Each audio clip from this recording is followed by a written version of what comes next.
Hello viewers, welcome to Bharati's inventions. ఈరోజు నేను చేస్తున్న recipe oil free non veg recipes. అస్సలు ఆయిల్ లేకుండా fish fry, chicken curry and steamed rice చేశాను.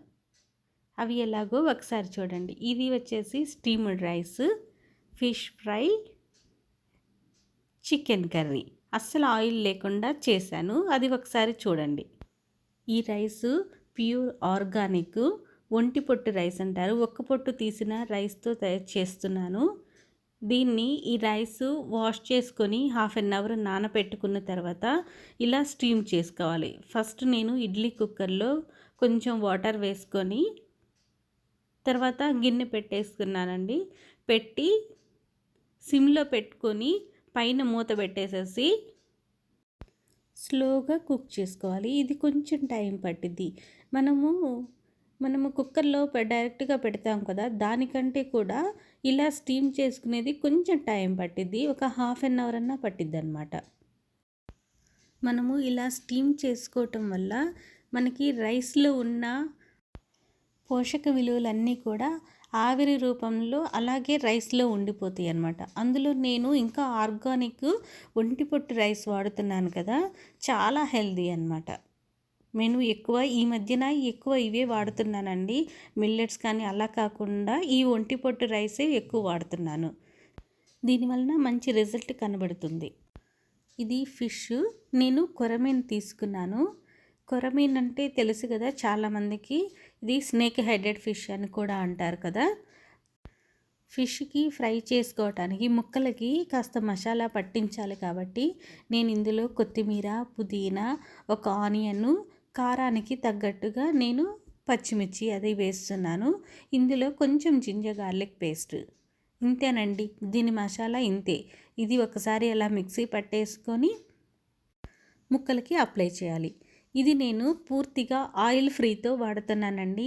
Oil free fish fry చేస్తున్నాను. నేను ఫస్ట్ ముక్కల్ని వాష్ చేసుకొని కాస్తంత ఉప్పు, కారము, పసుపు రాసి అలా ఉంచేసాను. దీన్ని అరిటాకు మీద నేను ఫ్రై చేస్తున్నాను, ఆయిల్ లేకుండా. ఇందులో ఏమాత్రం ఆయిల్ నేను వాడలేదు, ఒక్క చుక్క నూనె కూడా అస్సలు వాడలేదు. మనము ఇందాక మిక్సీ పట్టుకున్న మసాలా ఉంది కదండి, కొత్తిమీర, పుదీనా, ఆనియన్, పచ్చిమిర్చి. మీరు కారం కావాలి, ఎక్కువ స్పైసీ కావాలనుకుంటే కొంచెం ఎక్కువ వేసుకోవచ్చు. ఇలా ముక్కలకు పట్టించేసేసి రెండు వైపులా కూడా ముక్కలకి పట్టించేసేసుకొని తర్వాత ఓన్లీ అరిటాకు మీదే, అరిటాకు అయితే మంచి ఫ్లేవర్తో చాలా బాగా వస్తుందండి. దీని మీదే నేను ఫ్రై చేస్తాను. ఆయిల్ వాడకుండా ఎలా ఫ్రై చేస్తారు, అందులో నాన్ వెజ్జెస్ అనుకుంటున్నారా? కానీ చాలా బాగుంటుందండి. అరిటాకు ఫ్లేవర్తో చాలా సింపుల్గా చాలా బాగుంటుంది. ఫస్ట్ నేను ఇలా దోశ పెనం తీసుకొని దాన్ని కొంచెం లైట్గా మీడియం ఫ్లేమ్లో పెట్టి హీట్ చేసుకొని అరిటాకు మీదే అన్నమాట అది పెట్టేసి దానిపైన ఇంకొక అరిటాకు పైన మనకి ఆవిరి బయటికి పోకుండా ఒక మూత పెట్టేసేసానండి. మూత పెట్టేసి 5 నిమిషాలకి అలా ఓపెన్ చేసి చూస్తూ ఉంటే చూసారా, అరిటాకులో ఉన్న వాటరు స్టీమ్ చేస్తున్నాను కదా, అందుకని దాంట్లో ఉన్న వాటరు కూడా బాగా కుక్ అయిపోతుంది అనమాట. ఎలాంటి స్మెల్ రాదు. అలా రెండు వైపులా కూడా టర్న్ చేసుకుంటూ 5 నిమిషాలకి అలా మనం మూత పెట్టేసేసి చూస్తూ ఉండాలి. ఇలా మంచిగా మళ్ళీ ఇంకా ఏమన్నా మీ దగ్గర ఫ్రెష్ అరిటాకు ఉంటే కనుక దానిపైన అలా వేసేసుకోవచ్చు. అది ఇంకా కొంచెం సేపు ఇట్లా బాయిల్ అవుతుంది. చూసారా, నేను రెండు వైపులా కూడా చూసారా బాగా మంచిగా అస్సలు ఆయిల్ లేకుండా చాలా టేస్టీగా ఉండే ఫిష్ ఫ్రై అయితే రెడీ అయిపోయింది. చాలా బాగుందండి టేస్ట్. నేను ఇలా కూడా చాలాసార్లు చేశాను కాబట్టి మీకు కూడా చూపిస్తున్నాను అనమాట. ఫిష్ ఫ్రై అస్సలు ఆయిల్ లేకుండా చాలా హెల్తీగా. నెక్స్ట్ రెసిపీ వచ్చేసి ఇది కూడా ఆయిల్ లెస్. ఇందులో నేను కూడా ఒక్క చుక్క కూడా నూనె వాడలేదు. నేను చికెన్ కర్రీ చేస్తున్నాను. ఫస్ట్ పచ్చి కొబ్బరి ఒకటి తీసుకున్నాను. ఇది చిన్న ముక్కలుగా కట్ చేసుకొని మిక్సీ జార్లో వేసేసి దీంతో కొబ్బరి పాలని తయారు చేస్తున్నాను అనమాట. కొంచెం వాటర్ వేసుకొని మనకి బాగా మెత్తగా గ్రైండ్ చేసుకొని ఇలా ఫిల్టర్ చేసుకుంటే మనకి ప్యూర్ కొబ్బరి పాలు అనేవి రెడీ అయిపోతాయి అన్నమాట. ఈ కొబ్బరి పాలతో చికెన్ కర్రీ చాలా టేస్టీగా ఉంటుంది. ఇందులో నేనైతే అస్సలు ఆయిల్ వాడలేదండి. ఓన్లీ కొబ్బరి పాలతోనే చేశాను. టేస్ట్ ఎలా ఉందనుకుంటున్నారా? చాలా టేస్టీగా ఉంది. మనం కొబ్బరి ఎలాగూ వాడుతుంటాం కదా మసాలా కోసం, అలాగా నేను ఇలా ఒక నాన్ స్టిక్ ప్యాన్ తీసుకొని దాంట్లో డైరెక్ట్గా పాలు వేసేసి పాలల్లో చికెన్ వేస్తున్నాను.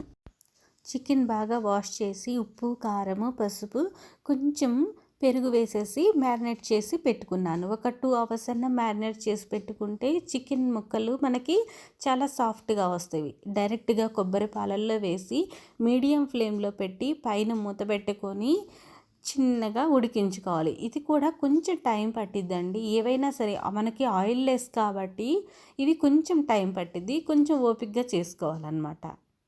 మనకి ఆయిల్ వేస్తే కొంచెం చాలా ఫాస్ట్గా అయిపోతుంది కదా. చూసారా, ఇలా పాలన్నీ కూడా దగ్గరికి వచ్చేలాగా కొంచెం మూత పెట్టి తీస్తూ అలా మధ్య మధ్యలో కలుపుతూ ఉన్నాను.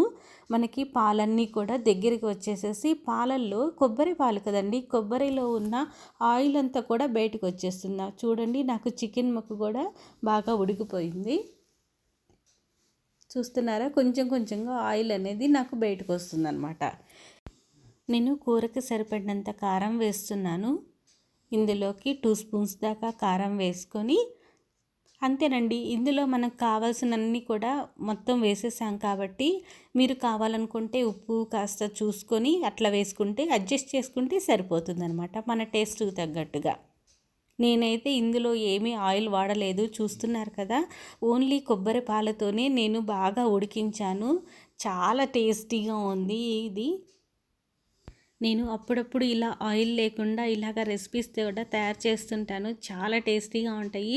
చూడండి, steamed rice, fish fry, chicken curry, అస్సలు ఆయిల్ లేకుండా చాలా హెల్తీగా ఉండే నాన్ వెజ్ రెసిపీస్ తయారు చేశాను. ఫ్రెండ్స్, చూశారు కదా. మీకు కూడా వీడియో నచ్చినట్లయితే లైక్ చేయండి, సబ్స్క్రైబ్ చేయండి. Okay friends.